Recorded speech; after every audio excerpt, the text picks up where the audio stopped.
Halo sahabatku. Kembali lagi bersama aku di channel Cerita Momo. Coba bayangkan rasanya, kamu datang dengan tulus ke pernikahan adik iparmu sendiri, tapi malah diusir secara halus dan didudukan di meja paling belakang, tepat di samping tempat sampah. Alasannya? Cuma karena kamu dianggap miskin dan bakal bikin malu kalau duduk di depan. Sakit banget, kan? Tapi, tunggu dulu.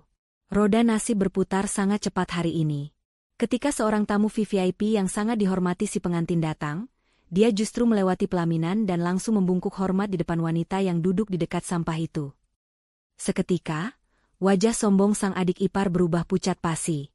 Siapa sebenarnya wanita yang dihina ini? Dan kejutan besar apa yang akan menghancurkan kesombongan si pengantin? Nah, sebelum kita masuk ke drama panas dan plot twist mengejutkan ini, yuk kita absen dulu. Jangan lupa like video ini dan subscribe channel Cerita Momo sekarang juga. Terus, tulis di kolom komentar, nama kalian, asal kota, dan kata, hadir. Aku mau lihat, kota mana nih yang paling kompak nonton kisah pembalasan dendam elegan kali ini? Oke, kalau sudah mari kita mulai ceritanya. Suasana di Grand Emerald Hotel malam itu begitu gemerlap. Lampu-lampu kristal besar menggantung megah di langit-langit ballroom, memantulkan cahaya keemasan yang menyilaukan mata. Di pintu masuk, karangan bunga setinggi manusia berjejer rapi, mengucapkan selamat atas pernikahan Chika dan Ryan. Wangi parfum mahal dan aroma masakan mewah bercampur di udara, menciptakan atmosfer yang menegaskan bahwa ini bukanlah pesta sembarangan. Rosna melangkah masuk dengan tenang, menggandeng lengan suaminya, Faisal. Malam ini, Rosna mengenakan gaun panjang berwarna navy polos berbahan sutra. Tidak ada payet berkilauan atau perhiasan mencolok yang melekat di tubuhnya, hanya sebuah jam tangan kecil yang melingkar di pergelangan tangan kirinya. Bagi mata orang awam, penampilannya mungkin terlihat terlalu sederhana untuk pesta sekelas ini. Namun, hanya orang-orang tertentu yang tahu bahwa kain sutra itu adalah tenunan tangan eksklusif dari perancang ternama di Paris. Di sebelahnya, Faisal tampak sedikit gugup. Kemeja batiknya rapi, namun sudah terlihat sedikit pudar warnanya karena terlalu sering dicuci. Ia memandang sekeliling ballroom yang luas itu dengan tatapan takjub sekaligus minder. Mewah sekali ya, Dek, bisik Faisal pelan. Aku nggak nyangka Chika bisa sewa tempat semahal ini. Dengar-dengar sewanya ratusan juta satu malam. Rosna tersenyum tipis, menepuk pelan punggung tangan suaminya. Rezeki orang beda-beda, Mas. Kita doakan saja pestanya lancar. Mereka berdua berjalan mendekati area penerima tamu. Namun, belum sempat mereka mengisi buku tamu, suara lengkingan yang familiar terdengar memecah keramahan suasana. Mas Faisal, Mbak Rosna, datang juga akhirnya, seru Chika. Pengantin wanita itu berdiri dengan gaun putih mekar yang sangat besar, penuh dengan manik-manik berkilauan. Riasannya tebal, membuat wajahnya terlihat seperti porselen, namun tatapan matanya tajam merendahkan. Chika tidak menyalami kakaknya ataupun kakak iparnya. Ia justru memindai penampilan Rosna dari ujung kepala sampai ujung kaki dengan tatapan mencemooh. Bibirnya mencibir sinis. Ya ampun, Mbak Rosna, ini pesta pernikahan di Hotel Bintang 5. Loh, masa datang pakai baju polosan begitu? Kayak mau pergi arisan ibu-ibu komplek aja. Sindir Chika keras-keras, sengaja agar tamu-tamu di sekitar mereka bisa mendengar. Beberapa tamu yang sedang mengantre sontak menoleh. Bisik-bisik mulai terdengar. Wajah Faisal memerah menahan malu. Ia hendak membela istrinya, tetapi Rosna menahan lengannya dengan lembut. Kami datang untuk mendoakan kamu, Chika. Bukan untuk pamer baju, jawab Rosna tenang, suaranya datar namun berwibawa. Chika tertawa kecil, tawa yang terdengar sangat meremehkan. Halah, alasan aja. Bilang aja nggak punya duit buat beli dress yang layak. Lagian Mas Faisal juga, itu batik zaman kapan? Mas, warnanya udah kayak kain lab. Chika, jaga bicaramu, tegur Faisal dengan suara bergetar. Aku ini masih kakakmu. Kakak yang gak ada gunanya, potong Chika cepat. Ia melambaikan tangan, memanggil salah satu wedding organizer yang sedang sibuk mengatur tamu. Mas, sini sebentar. Pria berseragam hitam itu mendekat dengan sopan. Ya, Bu Cika, ada yang bisa dibantu? Tolong antarkan dua orang ini ke meja mereka. Perintah Cika sambil menunjuk Rosna dan Faisal dengan dagunya. Tapi jangan taruh di meja keluarga inti di depannya. Nanti merusak pemandangan di video dokumentasi saya. Faisal terbelalak. Cika, tega kamu. Ibu yang minta kami duduk di depan. Ibu yang minta, tapi aku yang bayar gedung ini. Sembur Cika angkuh. Udah untung kalian aku undang. Harusnya kalian sadar diri. Orang sukses kumpulnya sama orang sukses. Orang gagal ya ada tempatnya sendiri. Cika menoleh lagi pada petugas WO itu. Antar mereka ke meja nomor 45. Itu loh, yang paling pojok belakang, dekat pintu akses dapur kotor. Petugas WO itu tampak ragu sejenak. Maaf, Bu. Meja itu sebenarnya meja cadangan. Posisinya agak terhimpit di antara pilar dan maaf, tempat penampungan sampah sementara sebelum diangkut keluar. Nggak apa-apa, potong Cika cepat. Cocok kan? Kalian di situ saja. Kalian kan miskin. Nanti cuma bikin malu aja kalau duduk di tengah-tengah kolega bisnisku dan suami. Di sana lebih aman, nggak banyak orang lihat. Dada Faisal naik turun menahan amarah yang meledak-ledak. Ia sudah mengepalkan tangannya. Namun, Rosna justru tersenyum. Senyum yang sulit diartikan. Ia menatap adik iparnya itu lekat-lekat. Baik kalau itu maumu, Cika. Kami akan duduk di sana, kata Rosna santai. Semoga pestamu menyenangkan. Ayo, Mas, ajak Rosna sambil menarik lembut tangan suaminya mengikuti petugas WO yang terlihat serba salah. Mereka digiring membelah kerumunan tamu yang wangi dan berdandan necis, menuju sudut paling gelap di ruangan itu. Semakin ke belakang, udara dingin AC semakin tidak terasa, berganti dengan hawa pengap. Benar saja, meja nomor 45 itu letaknya sangat menyedihkan. Meja bundar kecil tanpa taplak kain satin seperti meja lainnya, diletakkan terjepit di sudut ruangan. Tepat di samping meja itu, hanya berjarak 1 meter, terdapat pintu ganda berwarna abu-abu yang sedikit terbuka. Di baliknya terlihat tumpukan kantong plastik hitam besar berisi sampah sisa catering. Bau menyengat sisa makanan sesekali tercium setiap kali ada pelayan yang keluar masuk membawa piring kotor. Ini keterlaluan, Dek, desis Faisal saat mereka duduk di kursi besi yang bahkan tidak diberi sarung penutup. Matanya berkaca-kaca. Kamu dihina seperti ini, ditaruh di samping tempat sampah. Aku suami yang tidak berguna. Rosna mengambil tisu dari tasnya, membersihkan sedikit debu di meja itu dengan gerakan anggun, seolah ia sedang berada di restoran fine dining. SSTT, jangan bicara begitu, Mas, ujar Rosna lembut. Ia menatap panggung pelaminan yang jauh di depan sana, di mana Cika sedang tertawa lepas menyalami tamu. Biarkan Cika menikmati panggungnya sebentar. Kadang, orang harus dibiarkan terbang tinggi dulu. Mas, ucap Rosna penuh arti, matanya berkilat tajam namun dingin. Supaya nanti saat jatuh, bunyinya lebih nyaring. Faisal menatap istrinya bingung, namun Rosna hanya kembali tersenyum, duduk tegak dengan punggung lurus, sama sekali tidak terlihat terganggu dengan bau sampah di sebelahnya. Ia menunggu. Waktunya akan segera tiba. Bau menyengat dari sisa makanan yang mulai membusuk sesekali menyapa indera penciuman, terutama setiap kali pintu dapur di sebelah mereka terbuka. Beberapa pelayan yang lalu lalang membawa tumpukan piring kotor menatap Faisal dan Rosna dengan tatapan iba, bahkan ada yang menggelengkan kepala tak percaya. Bagaimana mungkin tamu undangan berpakaian rapi didudukan di area sirkulasi sampah seperti ini? Faisal hanya bisa menunduk, memainkan jemarinya di atas meja besi yang dingin. Hatinya perih bukan main. Bukan karena bau sampah itu, melainkan karena harga dirinya sebagai seorang kakak laki-laki baru saja diinjak-injak hingga rata dengan tanah oleh adiknya sendiri. Tak lama kemudian, sosok wanita parubaya dengan kebaya merah mencolok berjalan tergesa-gesa ke arah mereka. Itu adalah Ibu Darmi, ibu kandung Faisal dan Cika.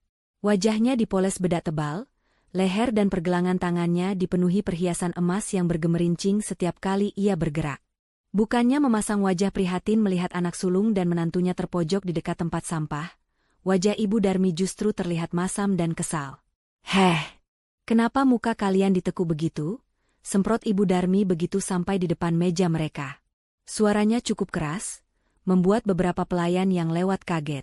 Faisal mendongak, matanya menatap ibunya dengan nanar. Bu, ibu lihat tempat ini? Cika menaruh kami di samping tempat pembuangan sampah. Apa pantas abangnya sendiri diperlakukan begini?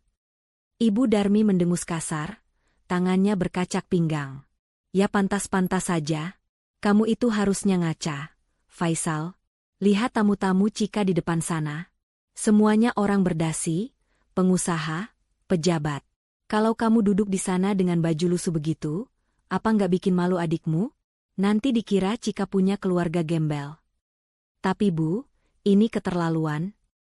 Suara Faisal melemah, hatinya remuk redam mendengar ibunya sendiri lebih membela gengsi daripada perasaan anaknya. Sudah, jangan banyak protes, potong Ibu Darmi tajam.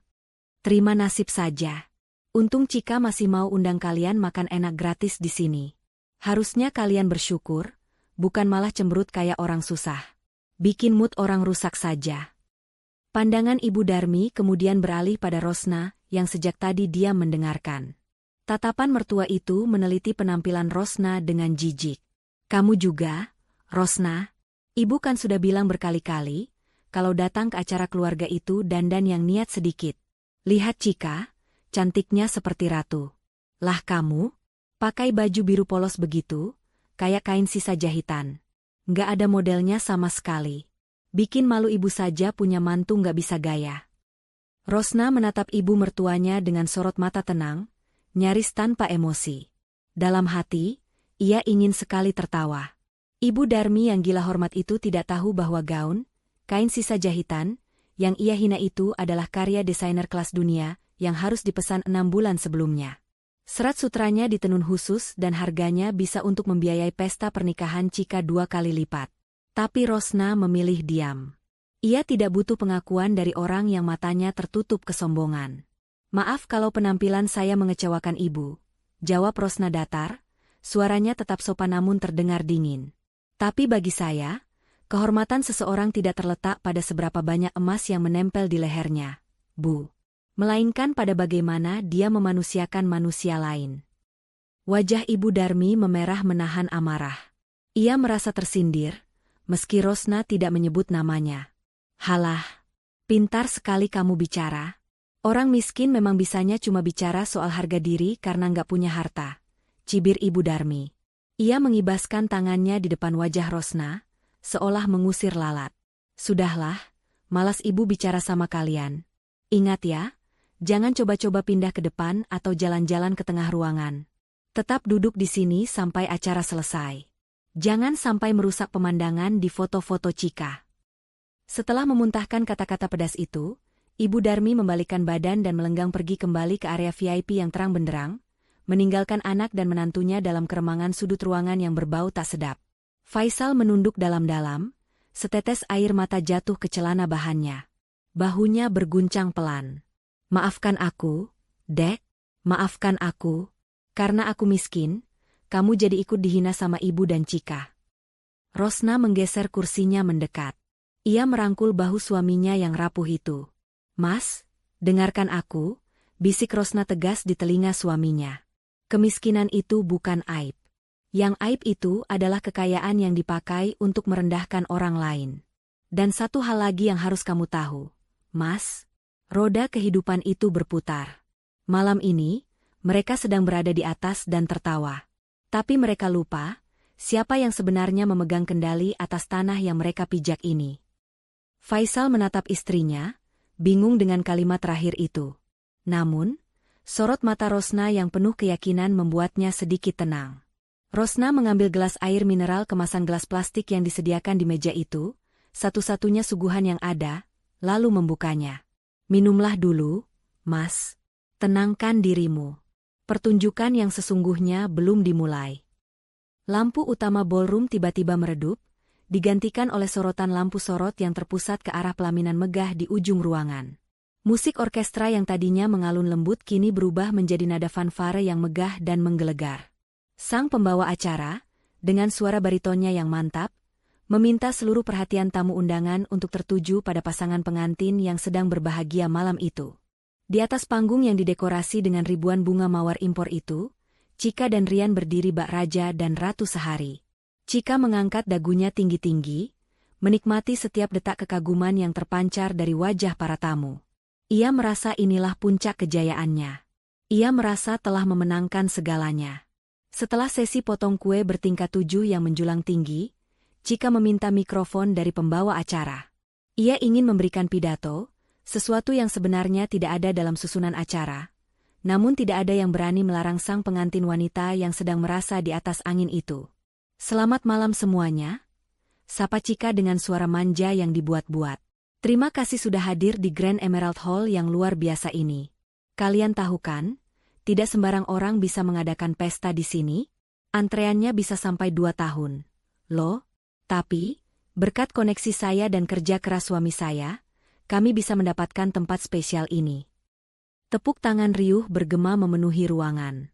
Cika tersenyum lebar, lalu matanya menyapu ruangan hingga ke sudut paling belakang yang gelap, seolah ingin memastikan pesannya sampai ke sana.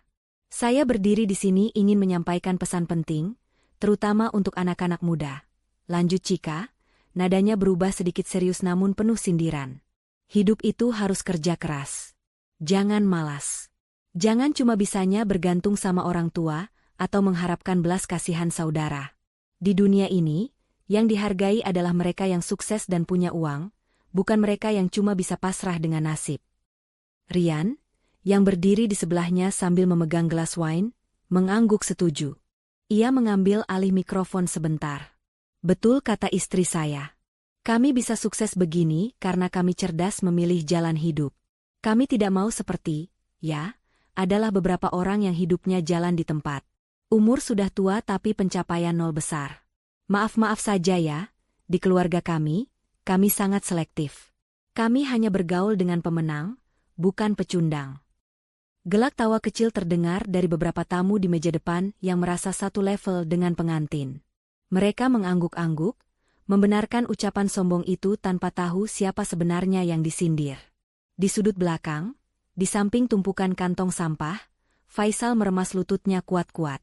Setiap kata yang keluar dari mulut adik dan adik iparnya itu, bagaikan sembilu yang menyayat hatinya. Ia tahu betul sindiran itu ditujukan untuk siapa.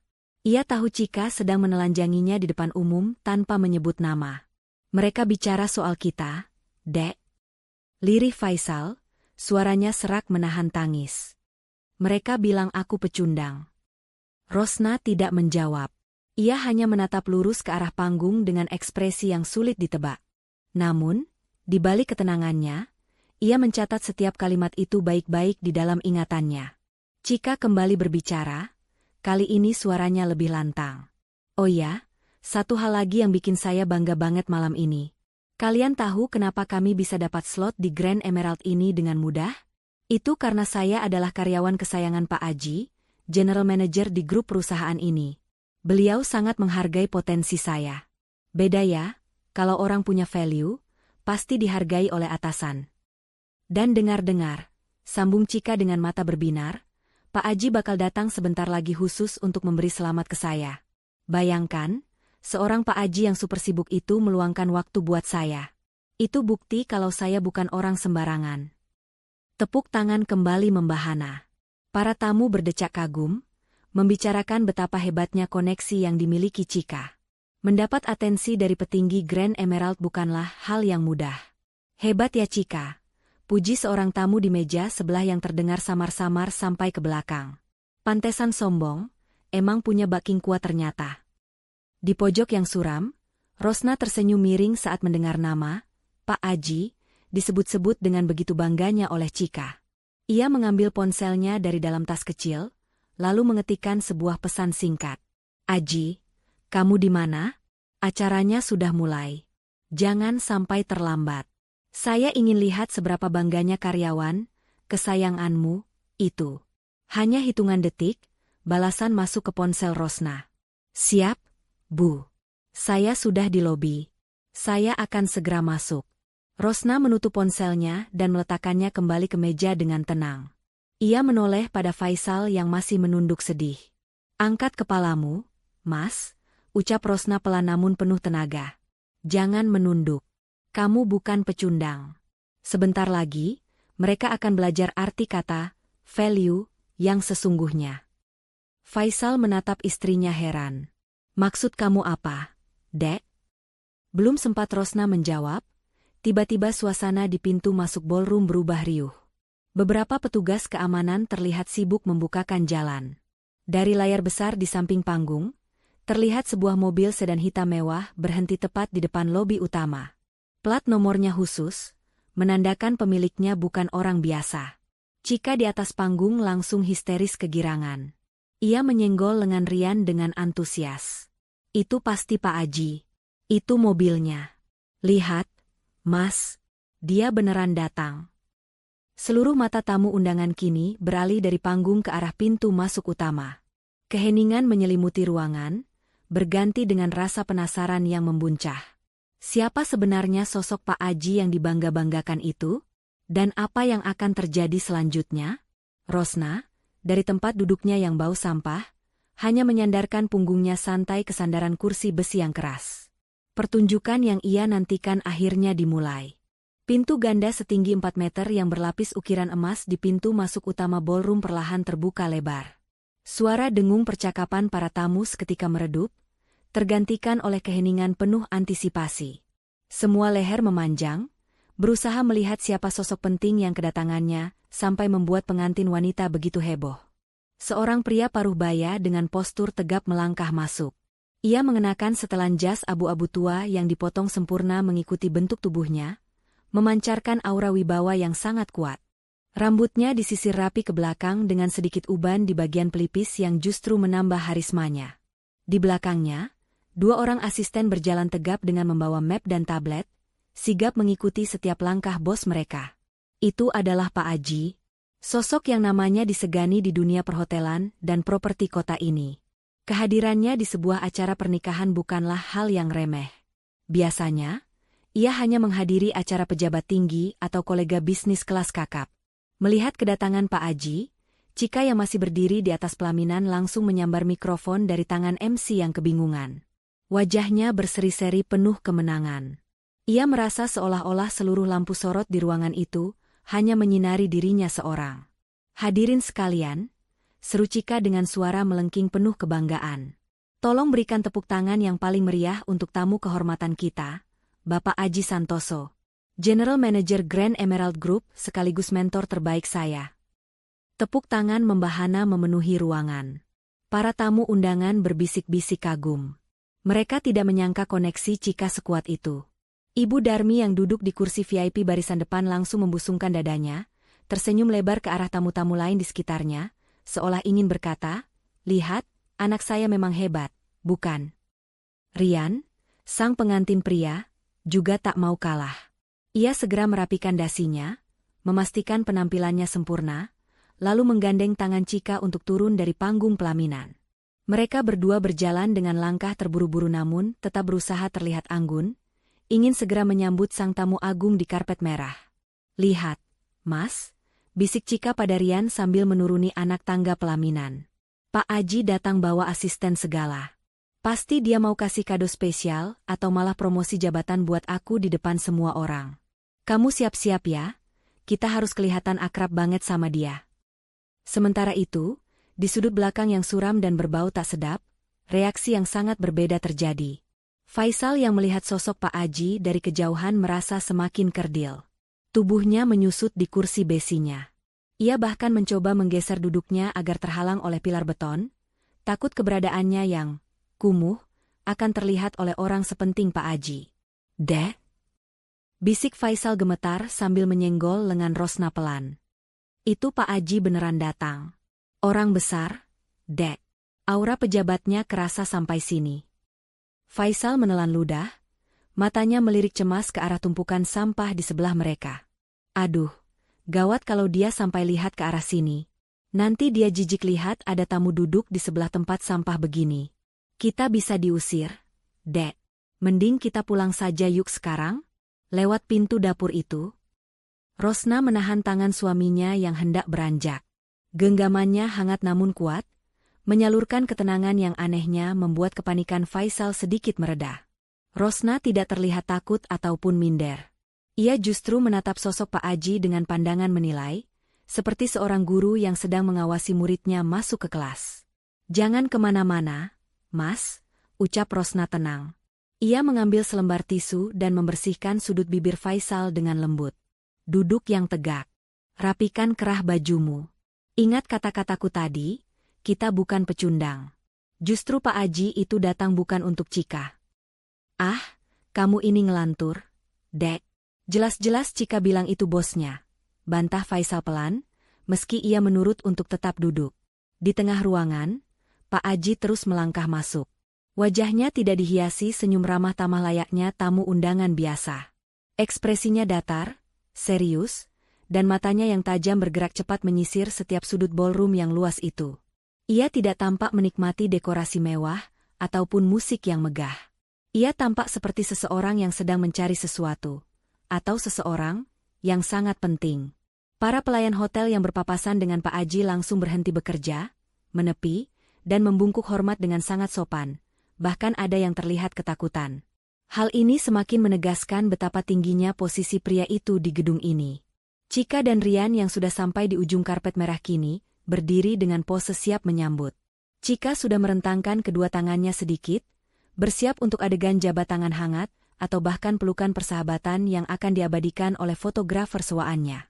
Dalam benaknya, foto dirinya bersalaman dengan Pak Aji akan menjadi pajangan paling bergengsi di ruang tamu rumah barunya nanti. Selamat datang, Pak Aji, seru Cika ketika jarak mereka tinggal beberapa meter lagi. Suaranya penuh dengan nada penjilat yang kental. Saya sungguh terharu Bapak menyempatkan waktu di tengah kesibukan Bapak untuk hadir di pesta sederhana saya ini. Namun, sesuatu yang aneh terjadi. Pak Aji tidak memperlambat langkahnya. Tatapannya hanya sekilas melewati wajah Cika yang penuh harap, lalu kembali menyapu ruangan ke arah belakang. Seolah-olah Cika dan Rian hanyalah patung dekorasi yang tidak penting. Langkah kaki Pak Aji yang tegas terdengar berirama di lantai marmer, semakin mendekat, namun arah matanya bukan tertuju pada sang pengantin. Ia mencari titik buta di sudut ruangan, tempat yang seharusnya tidak layak diduduki oleh manusia. Jantung Cika berdegup kencang. Senyumnya mulai kaku. Pak, panggilnya lagi, sedikit lebih keras, mencoba menarik perhatian bosnya yang tampak terdistraksi itu. Suasana tegang mulai menjalari ruangan. Para tamu yang PK mulai menyadari ada yang tidak beres. Kenapa tamu VVIP itu tidak langsung menyalami pengantin? Kenapa wajahnya terlihat begitu serius dan khawatir? Di pojok sana, Rosna menyesap sisa air mineralnya dengan santai. Ia melirik jam tangannya sekilas. Tepat waktu, gumam Rosna pelan, nyaris tak terdengar. Momen yang seharusnya menjadi puncak kebanggaan Cika itu berubah menjadi detik-detik paling canggung dalam hidupnya. Tangan kanannya yang sudah terulur manis di udara, siap untuk dijabat, ternyata hanya menangkap angin kosong. Pak Aji sama sekali tidak menghentikan langkahnya. Pria itu berjalan melewati Cika dan Rian begitu saja, seolah-olah pasangan pengantin yang mengenakan busana super mewah di depannya itu tak kasat mata. Senyum lebar di wajah Cika membeku seketika. Matanya mengerjap-ngerjap bingung, mencoba mencerna apa yang baru saja terjadi. Rian, yang berdiri di sebelahnya dengan tangan siap menyambut, juga tak kalah kagetnya. Ia menarik tangannya kembali dengan gerakan kikuk, lalu berpura-pura membenarkan letak kancing jasnya untuk menutupi rasa malu. Para tamu undangan yang berdiri di dekat karpet merah saling berpandangan. Bisik-bisik mulai terdengar lebih nyaring. Loh, kok pengantinnya dicuekin? Itu Pak Aji nggak lihat atau sengaja? Mungkin Pak Aji mau ke toilet dulu kali. Kebelet. Wajah Cika memerah padam, panas menjalar hingga ke telinga. Ia tidak bisa membiarkan momen ini menghancurkan citranya. Dengan panik, ia berbalik badan dan setengah berlari mengejar langkah lebar Pak Aji yang sudah melewatinya beberapa meter. Pak Aji. Pak, tunggu sebentar. Panggil Cika dengan nada suara yang dipaksakan ceria, meski terdengar sedikit bergetar. Ia berusaha menyusul langkah bosnya itu, gaun besarnya yang merepotkan membuatnya hampir tersandung. Pak Aji berhenti sejenak, namun ia tidak menoleh pada Cika. Ia justru menoleh pada salah satu asisten di belakangnya. Di mana posisinya? Tanyanya singkat, suaranya terdengar tegas dan tidak sabaran. Asisten itu membuka tabletnya dengan cepat, lalu menunjuk ke arah sudut gelap di belakang ruangan. Berdasarkan laporan tim keamanan yang memantau CCTV, beliau diarahkan ke sektor D, Pak. Area dekat loading dock dapur. Rahang Pak Aji mengeras. Ekspresinya yang tadi datar kini berubah menjadi campuran antara kaget dan marah. Ia kembali melangkah, kali ini lebih cepat, mengabaikan sapaan hormat dari beberapa tamu VIP lain yang mencoba mencari perhatiannya. Cika yang akhirnya berhasil menyusul, langsung memotong jalan Pak Aji. Ia berdiri tepat di depan pria itu sambil merentangkan sedikit tangannya, menghalangi jalan. "Aduh, Bapak mau kemana sih buru-buru banget?" tanya Cika sambil tertawa garing, berusaha mencairkan suasana. "Meja VIP yang sudah saya siapkan ada di sebelah sana, Pak. Di depan panggung, dekat sama ibu saya. Di sana makanannya paling enak, AC-nya dingin, dan pandangannya langsung ke pelaminan. Kalau ke arah sana itu..." Cika menunjuk ke arah belakang dengan wajah jijik, "Itu cuma area belakang, Pak. Dekat pintu dapur dan tempat sampah. Bau dan kotor. Bapak pasti salah jalan." Cika yakin sekali bosnya itu hanya tersesat. Mana mungkin seorang general manager hotel bintang 5 mau berjalan ke area kumuh di pestanya? Pasti Pak Aji bingung karena ballroom ini terlalu luas. "Mari, Pak, saya antar ke meja Bapak. Semua orang sudah menunggu Bapak lo," bujuk Cika sambil mencoba menyentuh lengan Pak Aji untuk menuntunnya. Namun, reaksi Pak Aji sungguh di luar dugaan. Ia menepis pelan tangan Cika, bukan dengan kasar, tapi dengan gerakan tegas yang menyeratkan penolakan mutlak. Matanya menatap Cika tajam, membuat nyali wanita itu sedikit menciut. "Minggir," ucap Pak Aji dingin. Satu kata itu cukup untuk membungkam mulut Cika yang terus nyerocos. Tanpa membuang waktu lagi, Pak Aji melangkah melewati Cika lagi, kali ini sedikit menabrak bahu Rian yang berdiri bengong menghalangi jalan. Pria itu berjalan lurus membelah kerumunan tamu, menuju ke satu titik yang dihindari semua orang malam itu. Ibu Darmi yang duduk di meja depan, melihat Pak Aji berjalan melewatinya. Ia sudah siap berdiri, menyangka Pak Aji akan menghampirinya sebagai ibunda pengantin. "Selamat malam, Pak A." Sapaan Ibu Darmi menggantung di udara, karena Pak Aji terus berjalan lurus tanpa menoleh sedikit pun padanya. Ibu Darmi melongo, lalu menoleh ke belakang mengikuti arah jalan Pak Aji. "Loh, dia mau kemana? Itu kan arah..." Mata Ibu Darmi membelalak ketika menyadari kemana arah langkah kaki pria terhormat itu tertuju. Jantungnya berdegup kencang. Jangan bilang dia mau melabrak Faisal karena bajunya jelek, batin Ibu Darmi panik. Sementara itu, di meja nomor 45, Faisal memucat. Ia melihat rombongan Pak Aji yang gagah itu berjalan lurus ke arah mejanya. Deh, gawat." Faisal meremas tangan Rosna dengan keringat dingin bercucuran. "Pak Aji kesini. Dia pasti marah kita duduk di sini. Dia pasti mau ngusir kita karena dikira pemulung yang nyasar masuk. Aduh, gimana ini? Kita lari aja yuk." Faisal sudah separuh berdiri, kakinya gemetar hebat. Ia merasa kiamat sudah dekat. Ia tidak sanggup membayangkan dipermalukan dan diusir di depan ratusan orang, apalagi di depan Cika dan ibunya. Tapi Rosna menahan tubuh suaminya agar tetap duduk. Wajah Rosna masih sama tenangnya seperti air danau, namun ada seulas senyum tipis yang kini terukir jelas di bibirnya. "Duduk, Mas," perintah Rosna lembut. "Dia tidak akan mengusir kita." Tapi tatapannya tajam banget. "Dek, itu asistennya juga bawa-bawa catatan, pasti itu surat pengusiran," panik Faisal. Pak Aji kini sudah berada 5 meter dari meja mereka. Bau sampah yang menyengat di area itu sama sekali tidak membuatnya menutup hidung atau melambat. Cika dan Rian berlari-lari kecil di belakang rombongan itu dengan wajah pucat pasi, takut bos mereka melihat pemandangan kotor di sudut pestanya. "Pak Aji, jangan ke situ. Di situ ada orang gila," teriak Cika nekat, mencoba berbohong demi menutupi rasa malunya karena menempatkan saudaranya di dekat sampah. Teriakan Cika itu membuat seluruh ruangan hening. Semua mata kini tertuju ke pojok belakang. Ke arah meja besi tua, tempat sampah yang menganga, dan sepasang suami istri yang duduk di sana. Pak Aji berhenti tepat di depan meja itu. Ia berdiri tegak menjulang di hadapan Rosna dan Faisal yang masih duduk. Napas Faisal tercekat di tenggorokan. Ia memejamkan mata, siap menerima bentakan atau hardikan. Namun, suara bentakan itu tidak pernah terdengar. Yang terdengar justru suara gesekan kain celana, saat seseorang menekuk lututnya. Faisal membuka matanya perlahan dan ternganga. Di hadapannya, Pak Aji, sosok yang dipuja-puja Cika dan ditakuti seluruh karyawan hotel, sedang membungkukkan badannya dalam-dalam, membentuk sudut 90 derajat yang sempurna ke arah istrinya, Rosna.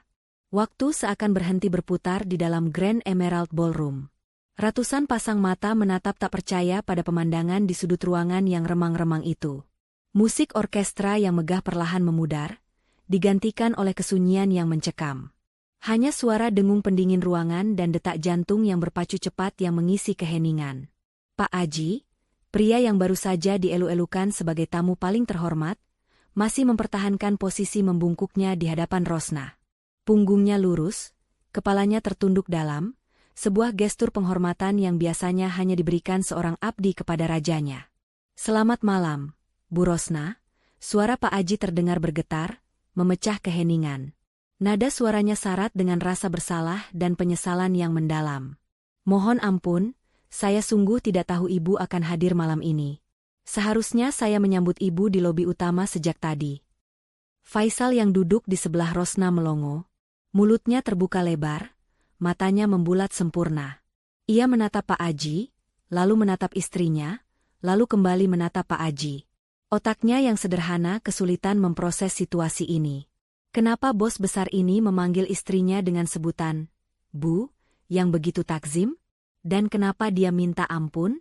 Pak Aji. Faisal memberanikan diri bersuara. Tangannya gemetar hendak menyentuh bahu pria itu agar bangun. Bapak sepertinya salah orang. Ini istri saya, Rosna. Kami cuma tamu biasa. Kami duduk di dekat sampah. Pak, Bapak jangan membungkuk begini, nanti jas Bapak kotor kena debu. Mendengar suara Faisal, Pak Aji perlahan menegakkan tubuhnya.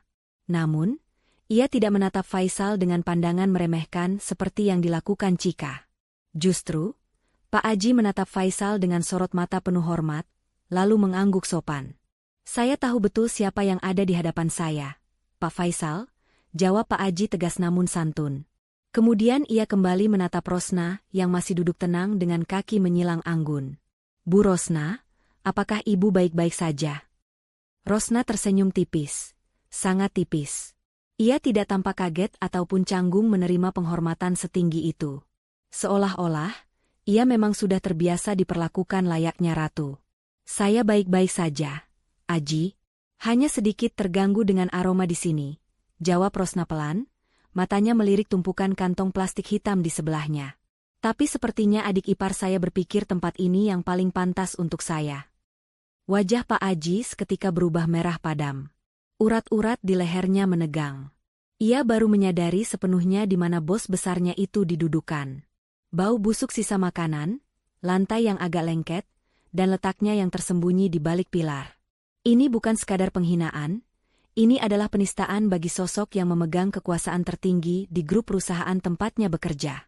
"Ini gila," desis Pak Aji, suaranya mengerikan. Ia berbalik badan dengan gerakan kasar, matanya menyapu ruangan mencari seseorang. "Siapa yang bertanggung jawab atas pengaturan meja ini? Siapa yang berani menaruh tamu VVIP di area pembuangan limbah?" Teriakan Pak Aji menggema ke seluruh penjuru ruangan. Para pelayan menunduk ketakutan. Manajer operasional WO yang berdiri di kejauhan tampak gemetar lututnya. Saat itulah Cika, dengan napas terengah-engah karena berlari menyusul, akhirnya tiba di meja nomor 45 itu. Di belakangnya, Ibu Darmi dan Rian mengekor dengan wajah bingung bercampur panik. "Pak Aji, Bapak ngapain sih hormat-hormat sama dia?" seru Cika histeris, suaranya melengking tinggi saking frustrasinya. Ia tidak terima momen kemenangannya dirusak oleh adegan konyol ini. "Dia itu cuma Rosna. Pak, kakak ipar saya yang miskin. Dia nggak punya apa-apa. Suaminya pengangguran. Bapak pasti dipelet atau salah lihat." Cika menunjuk wajah Rosna dengan telunjuknya yang berkuku panjang. "Heh, Rosna, kamu apakan bos saya? Kamu ngaku-ngaku apa sama Pak Aji sampai dia bingung begini?" "Cukup," bentak Pak Aji. Suaranya begitu keras, hingga membuat Cika tersentak mundur selangkah. Pak Aji menatap Cika dengan pandangan jijik. seolah Cikalah sampah yang sebenarnya di ruangan itu. Tutup mulutmu. Kamu tidak sadar dengan siapa kamu bicara. Sadar dong, Pak. Bantah Cika ngotot, air mata kemarahan mulai menggenang di matanya. Saya bicara sama saudara saya yang gak tahu diri. Bapak itu tamu agung saya, harusnya duduk di depan, bukan di sini sama gembel.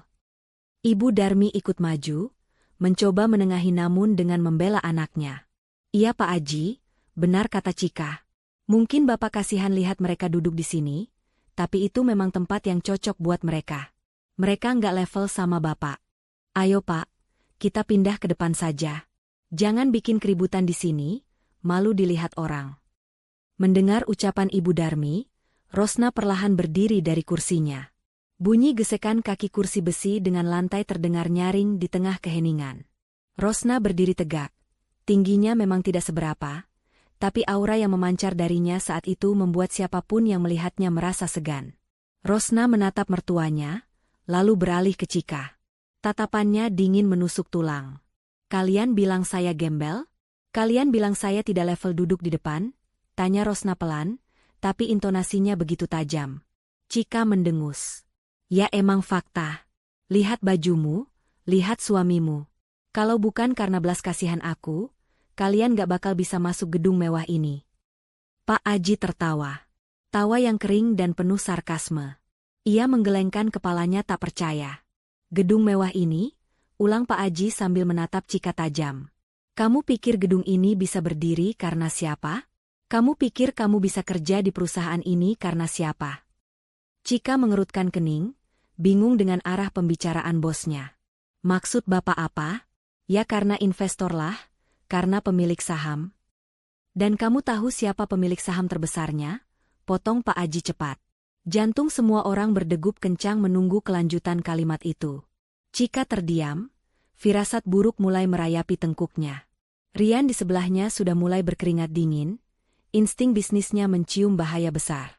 Pak Aji mundur selangkah, lalu kembali merentangkan tangannya ke arah Rosna dengan sikap memperkenalkan. Asal kamu tahu, Cika, orang yang kamu sebut gembel, orang yang kamu dudukan di samping sampah ini, beliau adalah Ibu Rosna, pemilik tunggal Grand Emerald Group, pemilik gedung tempat kamu berdiri sekarang, dan pemilik perusahaan tempat kamu mencari nafkah selama ini. Kalimat itu meledak bagaikan bom atom di tengah ruangan. Hening. Benar-benar hening. Tidak ada yang berani bernapas. Mata Cika membelalak sampai nyaris keluar. Rahangnya jatuh. Wajahnya yang tadi merah karena marah, kini berubah pucat pasi seperti mayat. Kakinya terasa lemas seketika. Ibu Darmi terhuyung ke belakang. Untunglah Rian sigap menahan tubuh mertuanya itu agar tidak ambruk. Rian sendiri menatap Rosna dengan tatapan horor, seolah melihat hantu. Faisal menatap istrinya dengan mulut menganga tak percaya. Dek, apa benar kata Pak Aji? Kak, kamu pemilik hotel ini. Rosna menoleh pada suaminya, tatapan dinginnya berubah hangat seketika. Ia tersenyum lembut. Maaf ya Mas, aku baru cerita sekarang. Aku cuma mau tahu, seberapa tulus keluarga ini menerima kita saat kita terlihat tidak punya apa-apa. Rosna kemudian kembali menatap Cika yang masih mematung sok. Senyum hangat itu lenyap, berganti dengan senyum kemenangan yang mematikan. Jadi, Cika, masih merasa gedung ini milikmu karena koneksi hebatmu? Tanya Rosna santai sambil menepuk pelan pundak adik iparnya yang kaku. Sayang sekali, koneksi hebat yang kamu banggakan itu ternyata adalah sampah yang kamu buang di pojok ruangan. Gema pengakuan Pak Aji barusan seolah meruntuhkan langit-langit Grand Emerald Ballroom malam itu. Bisik-bisik para tamu undangan yang tadinya samar, kini berubah menjadi dengungan keras, seperti suara lebah yang sarangnya diganggu.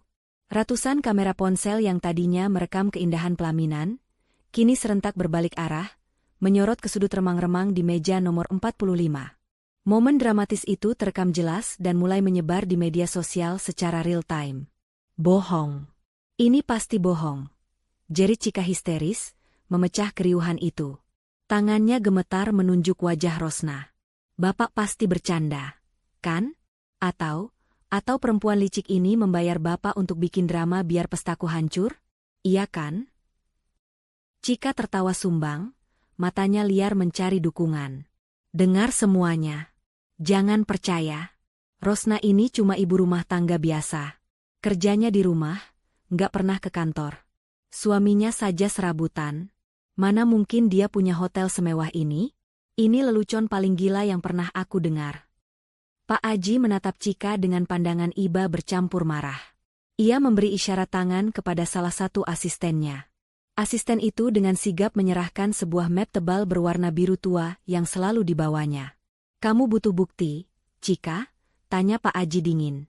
Pak Aji membuka map itu dan mengeluarkan selembar dokumen legal dengan kop surat resmi perusahaan.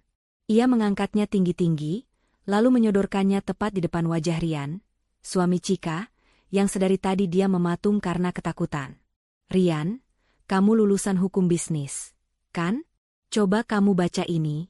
Ini adalah akta perubahan susunan pemegang saham terbaru perusahaan kita. Bacakan nama siapa yang tertulis sebagai komisaris utama dan pemegang saham mayoritas sebesar 85%. Tangan Rian gemetar hebat saat menerima kertas itu. Keringat dingin sebesar biji jagung mengalir di pelipisnya. Matanya memindai dokumen itu dengan cepat, berharap ini semua palsu. Namun, di baris paling atas, tertulis jelas sebuah nama dengan tinta hitam tebal. Rosnawati Adiningrat. Gumam Rian terbata-bata. Lututnya seketika lemas. Kertas itu terlepas dari tangannya, melayang jatuh ke lantai. "Apa? Siapa?" tanya Cika, menyambar kertas itu dari lantai dengan kasar. Matanya membelalak membaca nama lengkap kakak iparnya di sana. "Adiningrat?" Cika menoleh kaku ke arah Rosna. "Sejak kapan nama belakangmu ada Adiningratnya? Kamu kan cuma Rosna anak kampung." Rosna tersenyum tipis, melangkah maju satu langkah mendekati adik iparnya. "Nama itu adalah nama ayah kandung saya, Cika. Ayah yang mewariskan seluruh aset ini sebelum beliau meninggal. Saya sengaja tidak pernah menggunakan nama belakang itu di depan kalian, karena saya ingin tahu, apakah kalian menghargai saya sebagai Rosna, atau hanya akan menghargai saya jika ada embel-embel Adiningrat di belakangnya." Rosna menghela napas panjang, menatap sekeliling ruangan yang kini hening mencekam. "Ternyata dugaan saya benar. Tanpa gelar dan harta, di mata kalian, saya hanyalah sampah yang pantas dibuang di pojok ruangan." Kalimat itu menampar telak harga diri keluarga Cika. Ibu Darmi, yang sedari tadi pingsan-pingsanan, tiba-tiba sembuh seketika. Otak oportunisnya bekerja cepat. Jika menantunya yang dihina itu ternyata konglomerat, maka nasibnya sebagai ibu mertua akan terjamin 7 turunan. Dengan gerakan secepat kilat, Ibu Darmi menerobos maju, mendorong Cika ke samping hingga putrinya itu terhuyung. Wajah masam Ibu Darmi berubah 180 derajat menjadi wajah paling manis yang pernah dilihat orang. "Ya ampun, Rosna, nak," seru Ibu Darmi sambil merentangkan tangan hendak memeluk Rosna. Suaranya dibuat bergetar haru. "Ibu sudah menduga dari dulu. Aura kamu itu beda. Ibu tuh sebenarnya tadi cuma menguji kesabaran kamu, nak. Ibu mau lihat, mantu ibu ini kuat mental apa enggak. Ternyata kamu lulus ujian ibu. Sini peluk ibu, sayang." Faisal yang melihat tingkah ibunya itu, hanya bisa memalingkan muka karena malu. Ia tahu betul tabiat ibunya. Namun, sebelum tangan Ibu Darmi menyentuh pundak Rosna, Pak Aji dengan sigap pasang badan. Ia merentangkan tangannya, menghalangi Ibu Darmi mendekat. "Maaf, Bu. Tolong jaga jarak," tegas Pak Aji. Bu Rosna tidak suka disentuh oleh orang yang baru saja menyebutnya, bikin malu keluarga. Ibu Darmi ternganga. "Loh, saya ini mertuanya. Saya ibunya Faisal. Hak saya dong memeluk menantu saya." Rosna menyentuh lengan Pak Aji pelan, memberi kode agar ia yang bicara. Rosna menatap mertuanya datar. Tidak ada kemarahan yang meledak-ledak, hanya kekecewaan yang sudah membeku. "Ibu," panggil Rosna pelan. "Simpan sandiwara Ibu. Tadi Ibu bilang saya merusak pemandangan. Ibu bilang saya tidak boleh pindah dari tempat sampah ini. Saya anak yang penurut, Bu. Jadi, saya akan tetap berdiri di sini, di tempat yang menurut Ibu paling pantas buat saya." Rosna kemudian beralih menatap Faisal yang masih tampak syok. Ia meraih tangan suaminya yang dingin. Mas, maafkan aku menyembunyikan ini darimu selama 5 tahun pernikahan kita, ucap Rosna lembut, sorot matanya penuh kasih. Dulu, saat kita bertemu, banyak pria mendekatiku hanya karena tahu siapa ayahku. Hanya kamu, Mas, hanya kamu yang datang membawakan martabak manis dan melamarku saat motormu mogok. Kamu mencintaiku saat aku terlihat tidak punya apa-apa. Itu harta yang tidak bisa dibeli dengan semua hotel ini. Mata Faisal berkaca-kaca. Ia tidak peduli soal hotel atau uang. Ia hanya lega karena istrinya ternyata bukan wanita lemah yang bisa diinjak-injak. Deh? Faisal tercekat, tidak sanggup berkata-kata, hanya membalas genggaman tangan istrinya erat-erat. Pemandangan romantis di tengah ketegangan itu membuat para tamu wanita terharu. Namun, momen itu dirusak kembali oleh Chika. Wanita itu belum mau menyerah. Egonya terlalu tinggi untuk mengakui kekalahan. Halah, drama, teriak Chika, meski suaranya mulai terdengar putus asa. Oke, kalau memang ini hotel kamu, terus kenapa? Kamu mau pamer? Ingat ya Rosna, meskipun kamu yang punya gedung, malam ini aku penyewanya. Aku klien. Pembeli adalah raja. Kamu nggak berhak mengacaukan pestaku. Aku sudah bayar maksudku, aku sudah dapat izin pakai gedung ini. Rosna menatap Chika dengan alis terangkat sebelah. Oh, benar juga. Kamu penyewa malam ini. Rosna menoleh pada Pak Aji. Pak Aji, tolong konfirmasi. Apakah ada bukti pembayaran sewa gedung untuk acara malam ini atas nama Chika atau Rian? Pak Aji tersenyum miring, membuka kembali map birunya. Nihil, Bu. Sesuai instruksi Chika kepada staf marketing kami bulan lalu, dia meminta fasilitas full komplementari alias gratis 100% atas dasar hubungan kekeluargaan dengan manajemen. Dia bilang dia kerabat dekat pemilik, jadi tidak perlu bayar sepeser pun. Suara Pak Aji terdengar jelas melalui mikrofon nirkabel yang entah sejak kapan ia pegang. Para tamu undangan langsung riuh kembali. Gratisan? Ya ampun, gayanya Selangi ternyata pestanya gratisan. Malu banget, sumpah. Wajah Chika yang sudah pucat kini berubah menjadi ungu saking malunya. Rian menunduk dalam-dalam, ingin rasanya ia tenggelam ke dalam lantai marmer saat itu juga. Rosna mengangguk paham. Jadi, pestanya gratis karena mengaku kerabat pemilik? Chika, bukannya tadi kamu bilang saya bukan keluargamu? Kamu bilang saya orang asing yang bikin malu? Rosna melipat kedua tangannya di dada. Wajahnya mengeras. Kalau begitu, fasilitas, kekeluargaan, itu gugur detik ini juga. Suasana di dalam Grand Emerald Ballroom berubah menjadi ruang sidang raksasa. Ratusan pasang mata menatap Chika dan Rian dengan tatapan mencemooh. Kata, gratisan, yang baru saja diucapkan Pak Aji berdengung menyakitkan di telinga pasangan pengantin itu, meruntuhkan seluruh citra kesuksesan yang susah payah mereka bangun selama ini. Rosna masih berdiri tenang di posisinya, namun kini ia memegang kendali penuh atas situasi. Ia menoleh perlahan pada Pak Aji, memberikan instruksi dengan suara yang tenang namun terdengar sangat otoriter.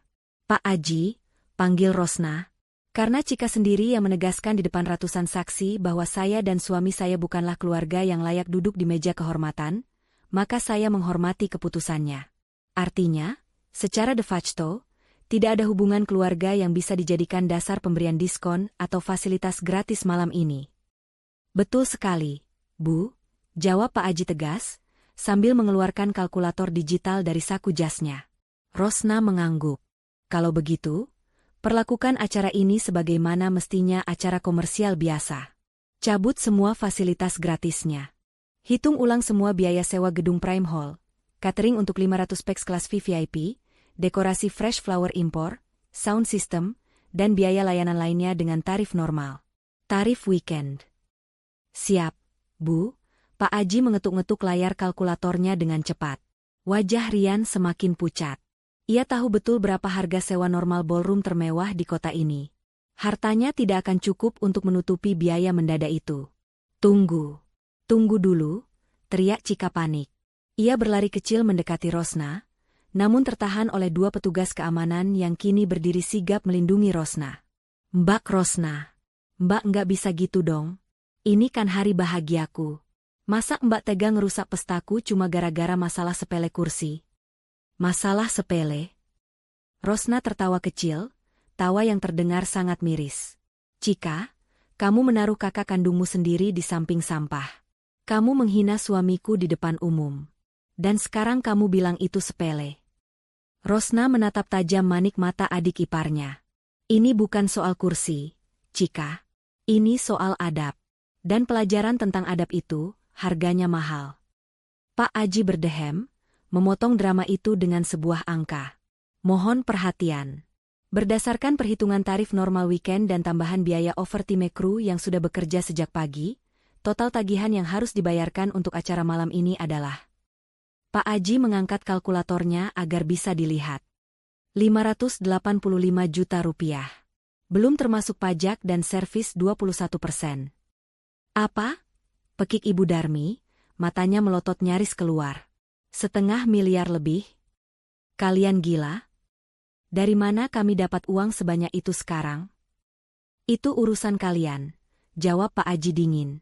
Sesuai prosedur hotel, untuk penyewa umum tanpa privilege pemilik, pembayaran harus lunas sebelum acara selesai. Jika tidak, kami berhak menahan penanggung jawab acara dan melaporkannya ke pihak berwajib atas tuduhan penipuan jasa.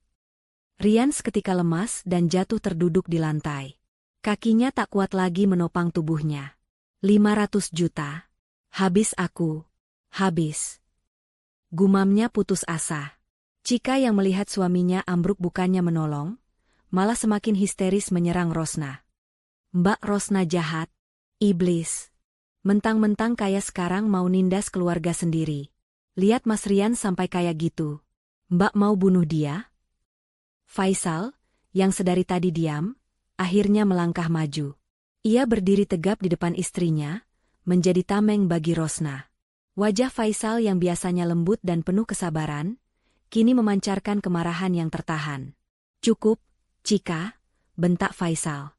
Suaranya menggelegar, membuat Cika terlonjak kaget. Seumur hidup, baru kali ini ia mendengar kakaknya membentak sekeras itu. Jangan sebut istrimu, Mbak jahat. Yang jahat itu kamu, tunjuk Faisal tepat ke wajah adiknya. Kamu yang memulai semua ini. Kamu yang sombong. Kamu yang merendahkan kami. Sekarang, saat kamu diminta tanggung jawab, kamu malah playing victim? Dua salah sedikit. Faisal menarik napas panjang, lalu menatap ibunya, Ibu Darmi, yang kini menangis meraung-raung di lantai sambil memukuli karpet. Dan ibu. Suara Faisal melirih, penuh kepedihan. Ibu yang mengajarkan kami bahwa uang adalah segalanya. Ibu yang selalu membanding-bandingkan aku dengan Cika. Sekarang, ibu lihat sendiri akibatnya. Uang yang ibu dewa-dewakan itu, sekarang justru yang mencekik leher anak kesayangan ibu. Rosna menyentuh punggung suaminya, menguatkan. Ia tahu betapa beratnya bagi Faisal untuk melawan keluarganya sendiri. Tapi ini harus dilakukan. Pak Aji, ucap Rosna kembali mengambil alih. Ya, Bu. Selain tagihan sewa gedung, tolong tambahkan 1 poin lagi dalam invoice tersebut, kata Rosna sambil menatap sekeliling ballroom yang penuh dengan sisa makanan dan dekorasi yang mulai berantakan. Denda khusus untuk pelanggaran sanitasi dan etika, lanjut Rosna tegas. Karena pihak penyewa dengan sengaja menempatkan tamu undangan di area sterilisasi pembuangan limbah, B3, yang melanggar standar operasional hotel bintang 5. Denda sebesar 50 juta rupiah. Siap, laksanakan, jawab Pak Aji tanpa ragu. Dan satu hal lagi, tambah Rosna, kali ini suaranya terdengar final. Mulai besok pagi, terbitkan surat pemutusan hubungan kerja untuk saudari Cika. Saya tidak bisa membiarkan karyawan dengan attitude buruk bekerja di perusahaan saya, apalagi melayani tamu. Bagaimana dia bisa melayani tamu dengan baik? Kalau melayani keluarganya sendiri saja dia tidak becus. Cika menjerit histeris mendengar vonis itu. Dipecat? Jangan Embal. Jangan. Itu karirku. Aku sudah kerja 3 tahun di sana. Mbak nggak bisa pecat aku sembarangan. Saya pemiliknya, Cika. Saya bisa, jawab Rosna singkat dan dingin. Anggap saja ini kado pernikahan dariku. Kado berupa waktu luang yang banyak. Supaya kamu bisa belajar lagi caranya menghargai orang lain. Cika menangis meraung-raung, bersimpuh di kaki Rosna, mencoba memegang ujung gaunnya. Mbak, maafin Cika, Mbak. Cika hilaf. Jangan pecat Cika. Jangan suruh bayar gedung. Cika janji bakal baik sama Mbak dan Mas Faisal. Cika janji. Rosna memundurkan langkahnya, menghindari sentuhan tangan Cika. Ia memandang adik iparnya itu tanpa rasa iba sedikitpun. Hatinya sudah terlalu sering disakiti, dan malam ini adalah batas akhirnya. Simpan air matamu, Cika. Sudah terlambat, ujar Rosna pelan. Ia menoleh ke arah petugas keamanan. Tolong amankan area ini. Pastikan tagihan sampai ke tangan pengantin pria. Rosna kemudian menggandeng tangan Faisal. Ayo, Mas. Kita pergi dari sini. Aku lapar. Kita cari makan di warung pecel lele langgananmu saja. Di sana tempatnya sederhana, tapi setidaknya tidak ada sampah yang bisa bicara. Faisal mengangguk mantap, menghapus air mata di sudut matanya. Ia tidak menoleh lagi ke belakang, ke arah ibu dan adiknya yang kini hancur lebur dalam penyesalan dan utang yang menumpuk. Ia melangkah keluar ruangan dengan kepala tegak, menggenggam erat tangan wanita hebat yang ternyata adalah penyelamat harga dirinya. Kepergian Rosna dan Faisal meninggalkan jejak kehancuran yang nyata di Grand Emerald Ballroom. Punggung mereka yang menjauh seakan membawa serta sisa-sisa harga diri keluarga Cika yang kini berserakan di lantai. Pintu besar ballroom tertutup perlahan, namun drama di dalamnya justru baru mencapai puncaknya. Rian, yang selama ini selalu berusaha menjaga citra sebagai pengusaha muda sukses nan elegan, kini kehilangan kendalinya. Wajahnya merah padam, urat-urat di lehernya menonjol keluar. Ia menatap nanar pada lembaran invoice sementara yang baru saja diserahkan oleh staf keuangan hotel. Angka 635 juta rupiah, termasuk pajak dan denda, tertera jelas di sana, seolah mengejek ketidakmampuannya. Ini semua gara-gara kamu, Cika? Teriak Rian meledak, suaranya menggema memantul di dinding-dinding ruangan yang kini terasa mencekam. Ia membanting kertas tagihan itu tepat ke wajah istrinya yang masih bersimpuh di lantai. Cika tersentak, air matanya melunturkan maskara mahalnya, hingga wajahnya tampak berantakan seperti badut yang sedih. Mas Rian, kok kamu bentak aku? Kita harus cari jalan keluar bareng-bareng. Mas, kamu kan suami aku. Suami? Potong Rian dengan tawa sinis yang mengerikan. Aku nikahin kamu karena aku pikir kamu wanita karir yang cerdas. Aku pikir kamu punya koneksi kuat sama pemilik Grand Emerald, seperti yang selalu kamu pamerkan. Ternyata apa? Kamu cuma karyawan biasa yang sombong, dan sekarang kamu malah dipecat. Kamu pengangguran, Cika. Pengangguran dengan utang 500 miliar. Mas, jangan gitu. Isak Cika, mencoba meraih kaki suaminya. Kan kamu juga pengusaha, Mas. Uang segitu pasti ada kan di tabungan kamu? Bayarin dulu, Mas. Nanti Cika ganti kalau udah kerja lagi. Rian menepis tangan Cika kasar, hingga wanita itu terjerembab. Rahasia yang selama ini Rian simpan rapat-rapat akhirnya terbongkar, karena tekanan mental yang luar biasa. Tabungan? Hah? Rian menjambak rambutnya sendiri frustrasi. Asal kamu tahu ya, bisnisku itu lagi kolaps. Aku pinjam uang sana-sini buat modal nikah mewah ini, karena kamu minta pesta di Hotel Bintang 5. Aku pikir setelah nikah, karirmu makin bagus, kita bisa bayar cicilan bareng. Tapi kamu malah bikin ulah sama pemilik aslinya. Kamu hancurkan semuanya. Ibu Darmi yang mendengar pengakuan menantunya itu seketika lemas. Kakinya gemetar, ia harus berpegangan pada pinggiran meja catering agar tidak jatuh. Ah, apa? Jadi kamu nggak kaya raya? Rian? Kamu banyak utang. Rian menoleh pada ibu mertuanya dengan tatapan nyalang. Nggak usah sok kaget. Bu, ini juga salah ibu. Ibu yang selalu ngomporin Cika buat jadi gila hormat. Ibu yang ajarin dia buat ngerendahin orang lain. Lihat hasilnya sekarang. Anak kesayangan ibu jadi pengangguran, dan saya terancam di penjara kalau nggak bayar malam ini juga. Para tamu undangan yang belum pulang menonton pertengkaran itu dengan tatapan ngeri sekaligus puas. Bisik-bisik tetangga yang dulu memuji Cika, kini berubah menjadi cemoohan pedas. Duh, ternyata orang kaya baru, OKB, palsu dua-duanya. Makanya jangan sombong. Kena batunya kan sekarang. Kasihannya, baru nikah sejam udah mau cerai kayaknya. Sementara itu, Pak Aji masih berdiri tegak di sana bersama tim keamanan hotel. Wajahnya datar, profesional, namun tegas. Ia tidak peduli dengan drama rumah tangga di depannya. Baginya, instruksi Bu Rosna adalah hukum. Bapak Rian, Ibu Cika, sela Pak Aji dingin. Saya tidak punya waktu seharian menunggu kalian bertengkar.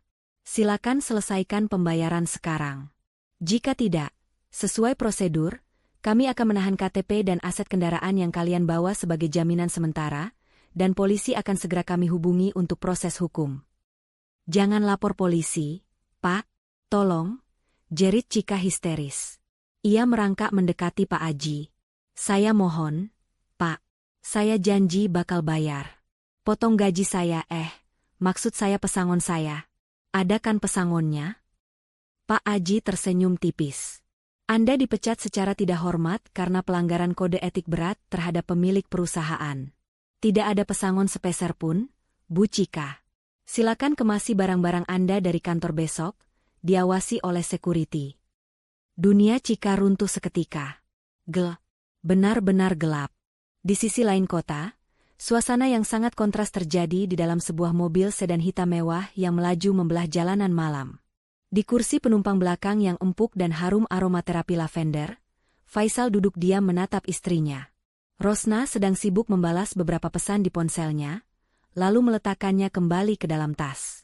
Ia menoleh, mendapati suaminya sedang menatapnya lekat-lekat. "Kenapa, Mas? Masih kaget?" tanya Rosna lembut.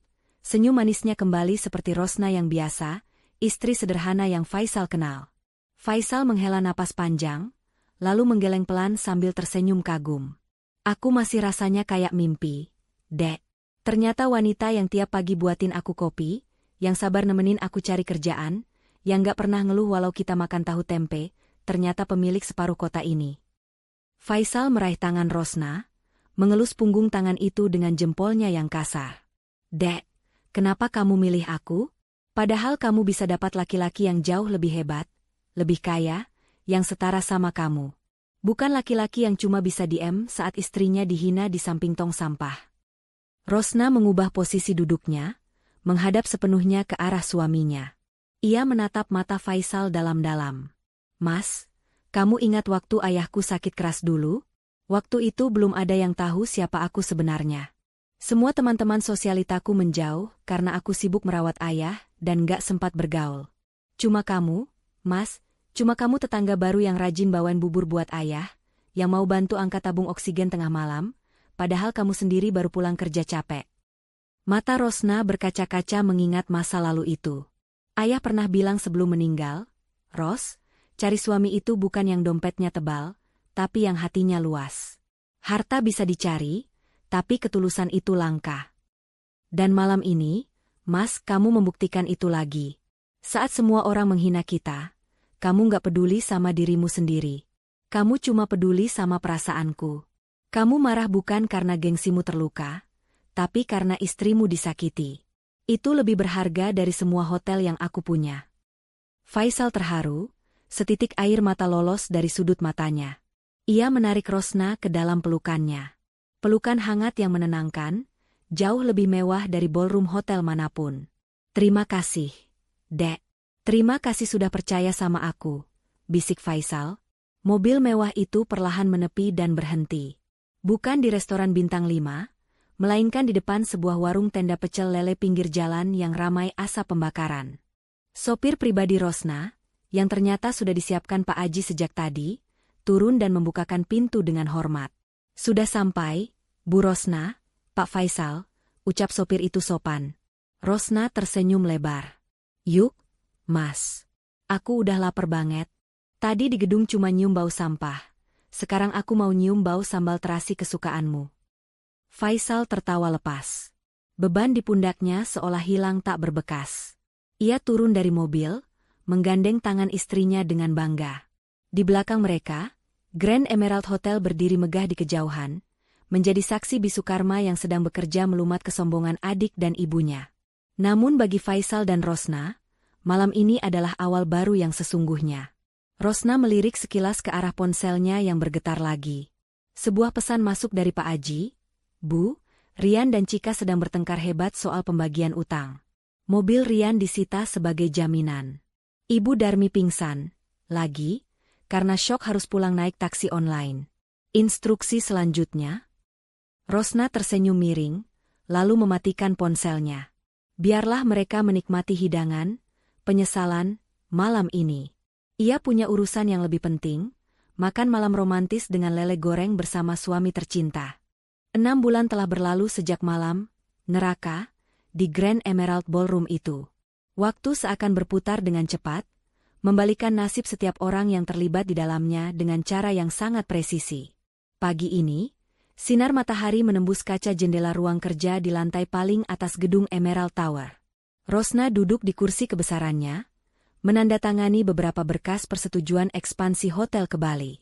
Di seberang meja, Faisal duduk dengan setelan jas rapi yang pas di badan. Wajahnya kini terlihat lebih segar dan percaya diri. Tidak ada lagi Faisal yang menunduk minder.